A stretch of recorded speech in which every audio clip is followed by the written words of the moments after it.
Alright, here you go, my man.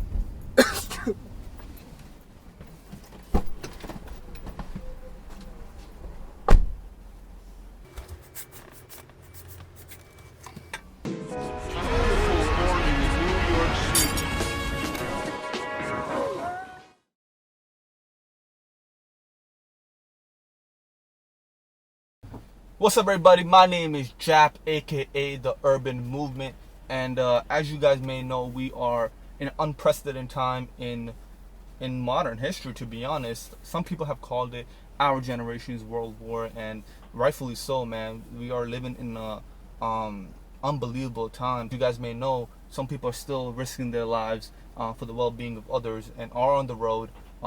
Such as Uber drivers, Lyft drivers, taxi drivers in general, also people delivering food, and making sure that people have access to transportation, have access to food. So it was only right that we make some kind of cautionary video for those people that are out there on the road. I don't know if you guys may know, but one of the earlier cases in New York City was a Uber driver getting the coronavirus in Far Rockaway. So I'm like, what, I drive Uber, and I know a lot of my friends do as well as family members. So what can we do just to kind of educate ourselves, to make sure that even though we need to be on the road, but how can we do it in the best possible way to avoid catching it and, more importantly, spreading it. 5 steps that in my mind are the most important to follow, because a lot of the medical professionals have told us it is simple things as covering your mouth when sneezing or coughing, using a sanitizer whenever you're touching things as a steering wheel, when you're grabbing food, for example. That's step number 1. Make sure you have a sanitizer or some kind of sanitary product, or just constantly washing your hands whenever you, for example, stop at a restroom, or picking up a delivery or something like that. So make sure you have a sanitizer or constantly washing your hands, and you want to make sure that we're avoiding spreading those germs. And when we are sanitizing our hands and washing our hands, make sure that you take your time with it. I'll be honest, for this whole epidemic, I never really used sanitizer, and I think over the last 2 weeks, the amount of sanitizer I've used is crazy. So make sure you use it thoroughly, and yeah, man. So that's step number 1. So step number 2, make sure you have a mask. I know a lot of medical professionals as well as people said that having a mask really doesn't make a difference, but say that you have it, it does make a huge difference if you're from the prevention of spreading it. Again, like as many people have said, it takes about 2 weeks to really know if you have it or not, unless you're showing extreme symptoms. Especially in our case, as the young people, we don't know.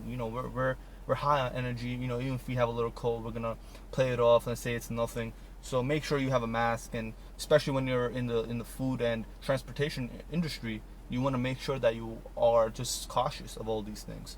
So, bam. Good. Okay, cool.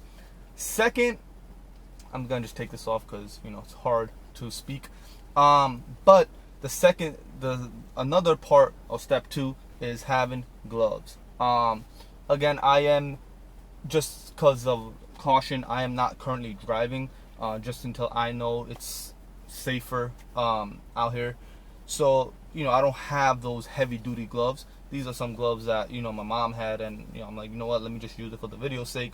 But if you guys have those heavy duty gloves, and you also want to make sure that you can drive with them as well, because I know these were pretty easy to use while driving. So just get these on here, and you're good to go, man. Again, like, these little things go a long way. And again, when you take them off, use a sanitizer. Make sure your hands are sanitary, and you're not, whenever you're touching something, that's the main thing. You want to stop the prevention of you want to stop the spread of this germ, and that's the $1 million question as to how can we do that. Again, like, young people do, even if they contract this virus, the recovery rate has been pretty high. But it's for our elders. It's for the people that have a compromised immune system. It's for people, those folks, and we want to make sure we're taking care of everybody. So again, have a pair of gloves, have a nice little mask, and that's step number 2. Step number 3, as you may have seen in the intro, there may be people that may carry the coronavirus. You don't know, and that's the scariest part of this. You don't know who has it, who doesn't have it. You don't know if you have it. So unless you're obviously showing the symptoms.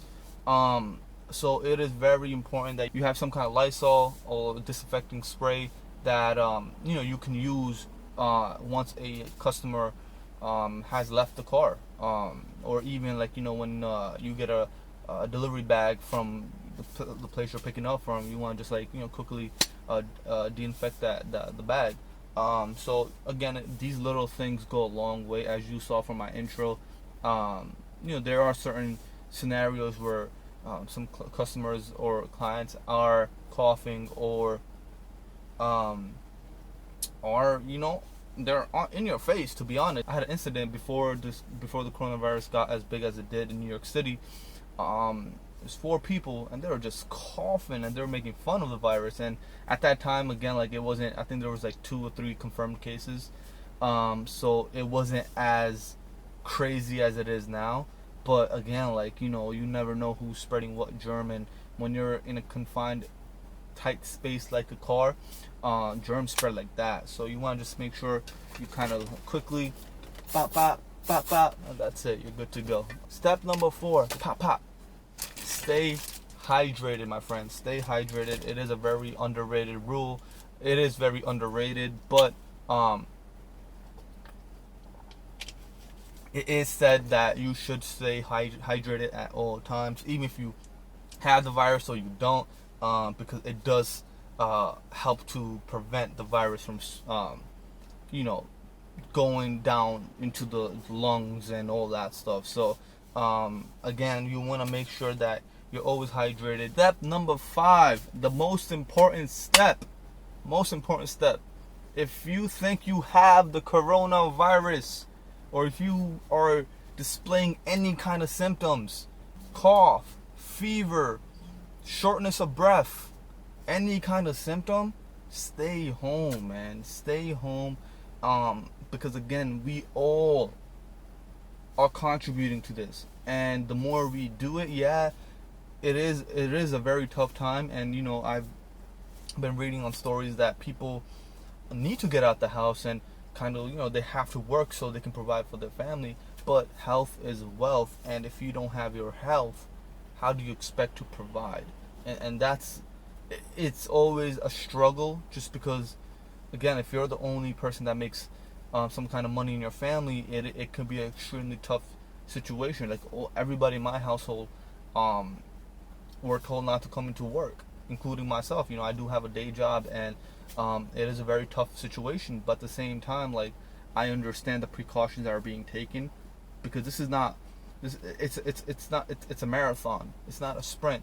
So we want to make sure we have these little, even though we have these struggles now for the next a few weeks or a few months, it's about the next few years, right? So if we're displaying any kind of symptoms, we got to make sure we're doing society a favor and making sure that we sit ourselves home, so that we're not spreading the virus. There's many times, again, like I said, we see a lot in this car. I've seen some ridiculous things. I've seen some crazy things. But again, it's a confined space, and germs spread like that. And I'm not just saying from the passengers to the driver. It could also be from the driver to the passengers. Like that Uber driver that caught it earlier on. It's you first of all, he may have, who knows where he got it from, right? It could be from a passenger, it could be from other places. But if he, for example, dropped other people off down, in the same day, you don't know if he spread it to anybody else. So it's you don't know who. We interact with so many people, whether you drive taxi, Uber, or Lyft, or you're delivering food for Uber Eats or DoorDash or something like that. We're encountering so many people, and if we feel even one symptom, it's more than enough to be like, you know what, I'm gonna take it easy for a few days, quarantine myself, get my health right. Use this time to yourself. Make sure you stay home if you feel the symptoms, and stay safe, guys. Man, that's the number one thing that I think something like this had to happen for our society to kind of allow us to take a step back. Especially in New York City, we're always on the go, always, on the run, and now everything's halted. I saw a post the other day, Times Square is abandoned. And I used to work right on Times Square. Like, I never seen it that empty in my life. So, I lived here my whole life, so it's crazy to see these things happen. But I feel like it's a reality check that our society needed in order to take a step back so we could take 10 steps forward. And, that's what we're going to do.